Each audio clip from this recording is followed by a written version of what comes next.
24 túi môi, nguyện vọng là màu hồng nhạt là trái đào hen.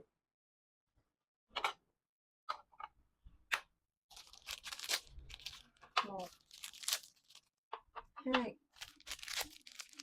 ba, 4, 5, 6 nguyện vọng, 7,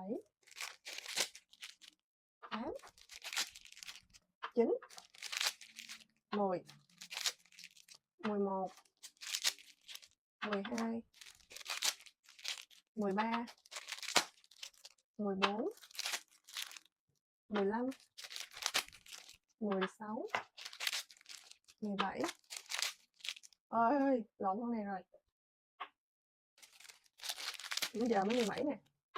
17, 18, 19, 20,